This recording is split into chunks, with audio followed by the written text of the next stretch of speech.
નમસ્કાર મિત્રો, મારી યુટ્યુબ ચેનલમાં તમારું સ્વાગત છે। આજે આપણે વાત કરવાના છે અબુ મકરાણી અને થાણદાર સાથે બનેલી ઘટના। શિકારીની બંદૂક જોઈને ત્રસ્ત બનેલી એ હરિણીની જેમ દોડતી ગેમી ડેલાના દરવાજામાં ઘૂસી ગઈ।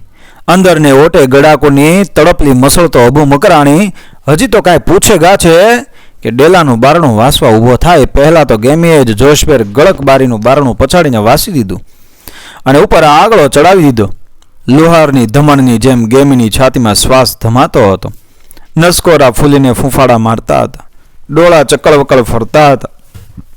આમાંય ચણોથી શાલ લાલ ચટક લાગતા મોં ઉપર વધારાનું લોહી ઘસી આવતા એ અત્યારે ધગધગતા તાંબા જેવું લાગતું હતું। ગડાકો ફૂંકવાનો કોરે મૂકીને અબુ ગેમીની નજીક આવ્યો અને પૃચ્છા કરી, પણ ઉત્તર આપવા મતતા ગેમીના ઓઠ ઓછા ફફડાટથી વધારે ઉઘડી જ ન શક્યા। અબુના પ્રશ્નનો ઘોંઘાટ સાંભળીને એ દાળિયામાંથી 2-3 સ્ત્રીઓ દરવાજા પાસે આવી પહોંચી અને ગેમીની સ્થિતિ જોઈને બીજા દાળિયાને પણ સાદ કર્યો। થોડી વારમાં જ એ ગેમીને આખા કારખાનાના દાળિયા ઘેરી વળ્યા। કારખાનાનું નામ તો એ ગામ લોકોની ઉદારતાએ જ આપ્યું હતું। કાયદાની પરિભાષામાં એ કારખાનું નહોતું, કેમ કે એમાં ન તો પાવરનો વપરાશ હતો કે ન તો 20થી વધારે માણસો એમાં કામ કરતા। જીવન ઠક્કરને તમાકુનો મોટો વેપાર હતો, એટલે તમાકુ દળવા માટે આ ડેલામાં દરબાર ઘંટીઓ માંડી દીધી હતી। ખોબા જીવડા ગામમાં આ ડેલો મોટો ગણાતો, એટલે એને લોકોએ કારખાનું કહી દીધું હતું। હા, એનો દેખાવ નાના સરખા કારખાના જેવો હતો ખરો। 4-5 એક ઢાળિયા ઓરડા તમાકુના પાંદડાથી ભર્યા રહેતા। એક ગમાણમાં ખાલી બોરાના ઢગ ખડક્યા હતા। ઓહરીમાં ખપેડામાંથી ટીંગાતો બધો તમાકુ ચાળવાનો મોટો ચાળનો હતો અને ફળિયામાં ગોટે ગોટા ઉડતી બજારની રજોટી જોતા એમ સહેજે લાગે કે અહીં મોટા પાયા પર કારખાનું ચાલી રહ્યું છે। સવારમાં હજી શિરામણ પણ ન થયા હોય એ પહેલાં દાળિયા ઝટપટ ઘેરેથી રોટલો શેકીને ડેલે આવી પહોંચતા અને પોતપોતાની ઘંટીએ બેસી જતા। બપોરે 12 વાગતા તેઓ ફરી રોટલા ખાવા જતા અને કલાકેકમાં તો કારખાને પાછા ફરતા। અત્યારે બધા દાળિયા રોટલા ખાઈને આવી પહોંચ્યા હતા, માત્ર ગેમીની ઘંટી ખાલી હતી। સૌ ગેમીની રાહ જોતા હતા। ત્યાં જે આવતે આવી પહોંચી। લાંબી પૂછપરછને અંતે પણ ગેમીની જીભ ઉપડી ન શકી। ત્યારે એના ભયગ્રસ્ત ચહેરા ઉપરથી સૌએ કશાક અનિષ્ટની કલ્પના કરી અને થોડી વારમાં જ અનિષ્ટ પ્રત્યક્ષ થયું। ડેલાના તોતિંગ કમાડ ઉપર બહારથી ટકોરા પડ્યા। કમાડના ધોકા ઉપર પછડાતો બંદૂકનો કુંદો જાણે કે પોતાના વાહા ઉપર જ પડ્યો હોય એમ ગેમી ભડકીને ભાગી ને જઈને ગમાડમાં ભરાઈ ગઈ। અબુએ હળવેકથી ગળક બારી ઉઘાડી તો બહાર થાણદારનો એડીસી ઊભો હતો। કોનું કામ છે? અબુએ પૂછ્યું। હમણાં કોઈ બાઈ અંદર આવી કે? હા, એને પાછી કાઢો। કાં? થાણદાર સાહેબે તેડાવી છે। અબુ ઘણું સમજી ગયો। 4 દાયકાની પહેરેગરીમાં એણે જીવનના અનેક રંગ જોઈ નાખ્યા હતા। અમલદારી અત્યાચારો પણ એનાથી અજાણ્યા નહોતા। હિંમતભેર અબુએ કહી દીધું કે થાણદાર તો આ બાયુના માવતર કહેવાય। દીકરીઓ પર બાપ નજર ન બગાડે। રોહા, તારી વાયડે બંધ કરને, કે પછી સાંકડા ભોણમાં આવ્યા વિના એરું પહારો નહીં ચાલે। ભોણમાં આવશું તયે જોયું જશે, બાકી આ ડેલાનો દરવાજો 4 દાયકાથી હું સંભાળું છું। આઈના હંધાય દાળિયા મારી નગર સામે મોટા થયા છે, મારે જીવતે એની સામે કોઈ ઊંચી આંખે ન જુએ। અબુ અને એડીસી વચ્ચે રકઝક ચાલતી હતી। ત્યારે ગમાણમાં ગેમીને ઘેરીને સૌ બાઈઓ પૂછપરછ કરી રહી હતી। ગેમીએ તૂટક વાક્યોથી ને વધારે તો હાવભાવથી જ એટલું જણાવ્યું કે પોલીસ થાણાને નાકેથી એક માણસના હાથમાંથી માંડ છૂટીને આવી છું। ભાઈ, પણ તને 1000 દાણ કીધું કે થાણાને રસ્તે ન હાલવું ને હળમાન દેરીને ફરીને આવવું, પણ તું હાલવાની કાયર અને ટબ દઈને ટૂંકે માર્ગે ચડી જા, લેતી જા। આવે એ રોયા કૂતરા આવે હગડ નહીં મેલે। દાળિયામાંની એક પાકટ ઉંમરની બાઈએ જણાવ્યું ને વળી ગેમી ગમે તેવી તો એ લીલો હાંઠો ગણાય, ક્યાંય ડગલું દેતા મોર 10 દાણ વિચાર કરવો જોઈએ બાપુ। સામો માણસ ભયમાં છે અને પોતે સલામત છે એની ખાતરી થતાં ઉપજતી નિરાત અને સરસાપણાની રૂએ ગેમીને સૌ વાલશેરવીથી સલાહ સૂચનો આપવા મંડી પડ્યા।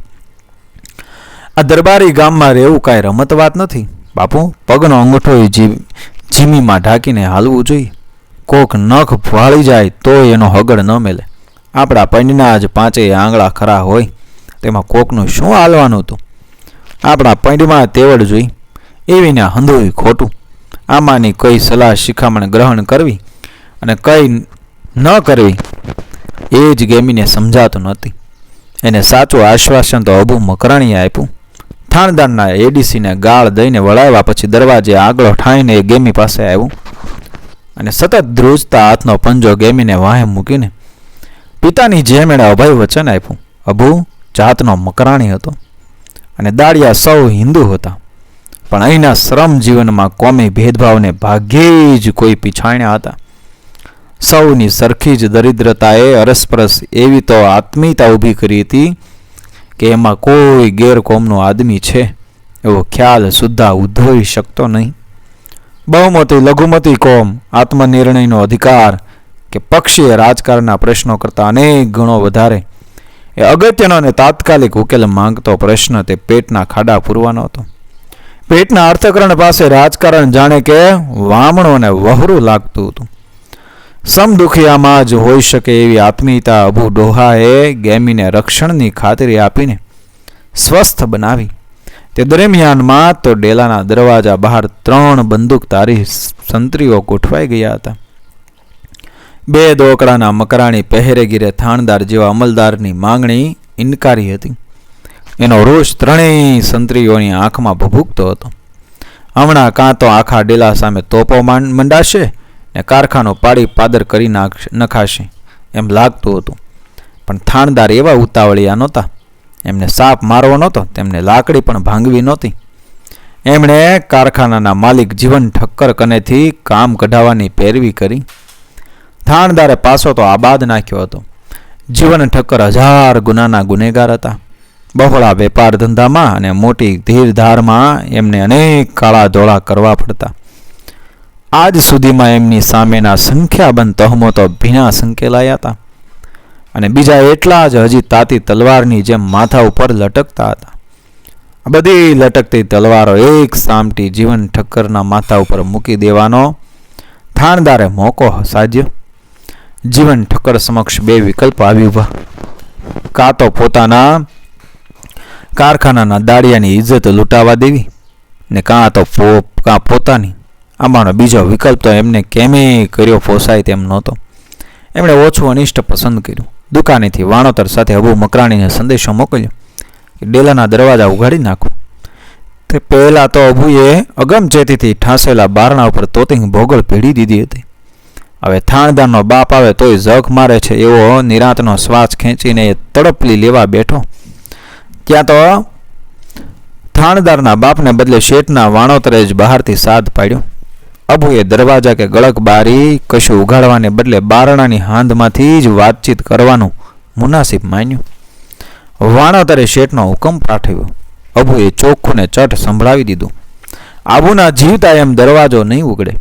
સંત્રીઓમાંના એક જણે જઈને આ વાતચીતનો સાર થાણદારને કહ્યું.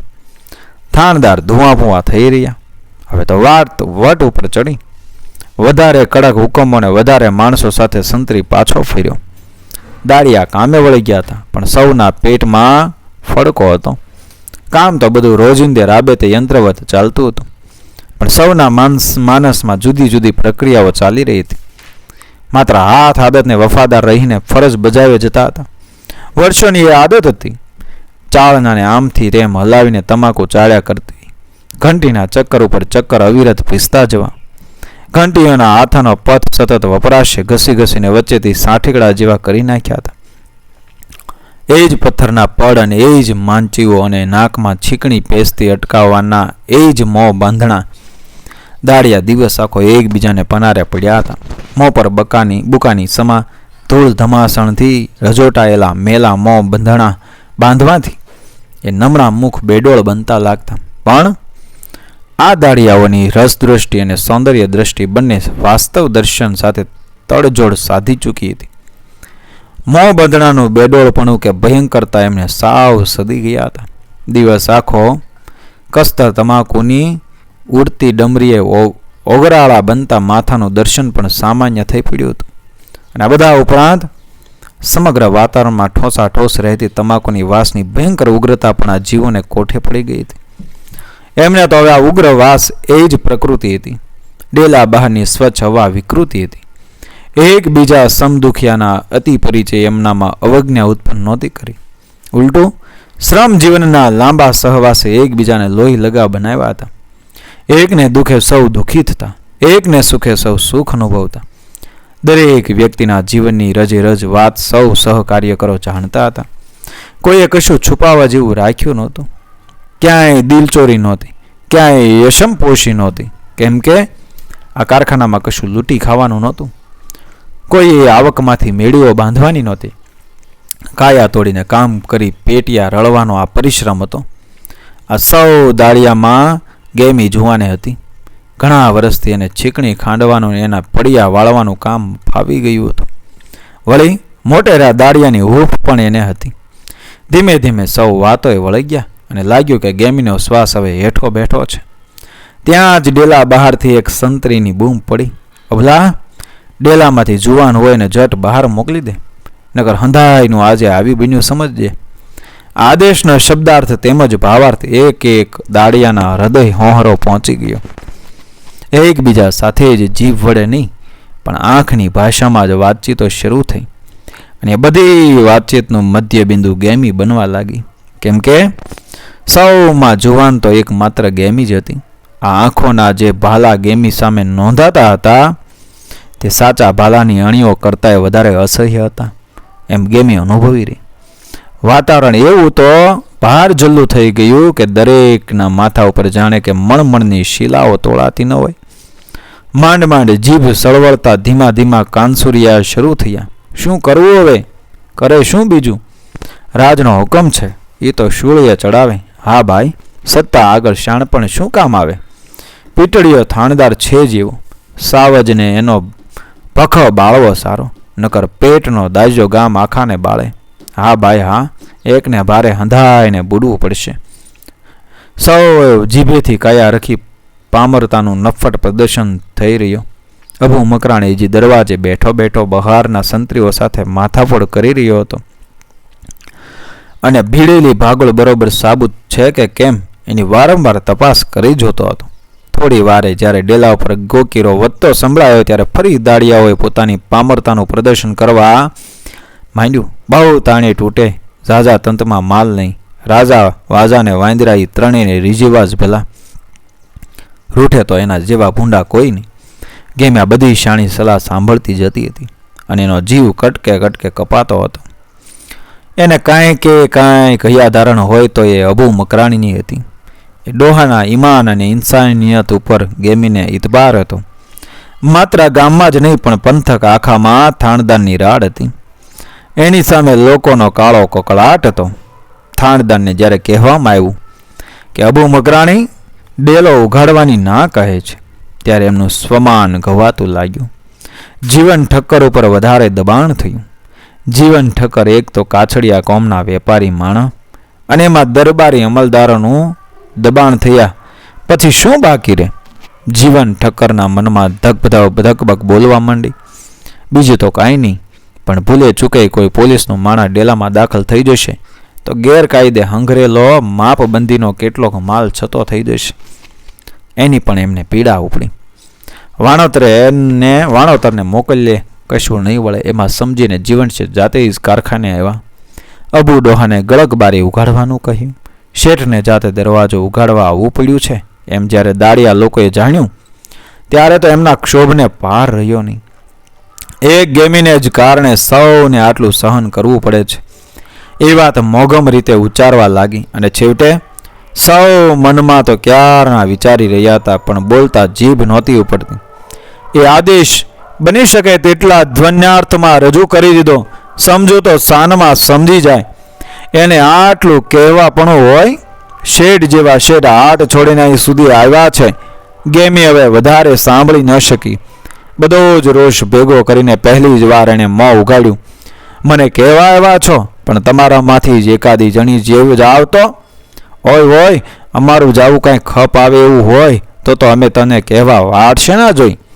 સાંભળ્યું નહીં? સિપાહીએ હુકમ કર્યો તોય કે જુવાન જણી જોઈને મોકલો. વર્ષોની આત્મીયતા અને એકબીજાને દુઃખે દુઃખી થવાની વૃત્તિ અત્યારે ખરાખરીને મોકે કોણ જાણે ક્યાં ચાલી ગઈ હતી.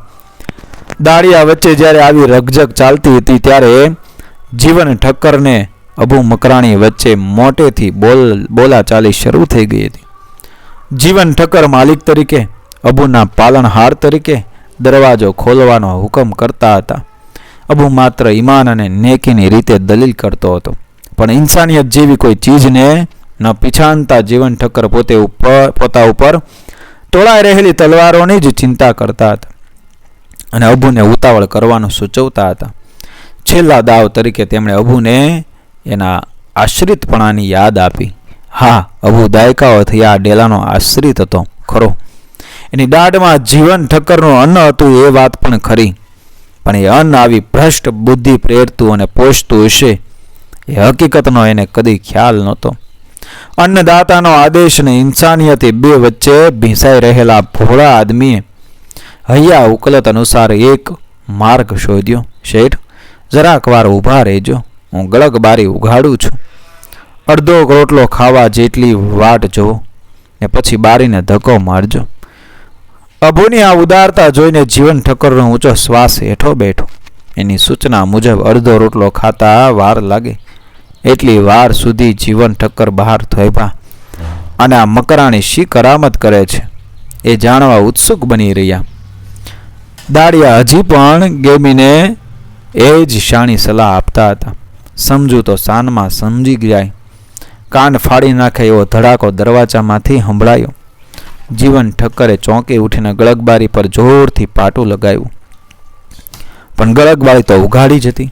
પોતાનો પગ પાછો પડતા તેઓ છોભીલા પડી ગયા. પણ વધારે ક્ષોભ તો તેમણે જ્યારે બારીમાંથી ડેલીમાં પ્રવેશ્યા ત્યારે જે દૃશ્ય જોયું એથી અનુભવ્યો. બે પગ વચ્ચે બંદૂકનો કુંદો ભરાવીને અબુએ પોતાની છાતીમાં એની નાળ નોંધી હતી.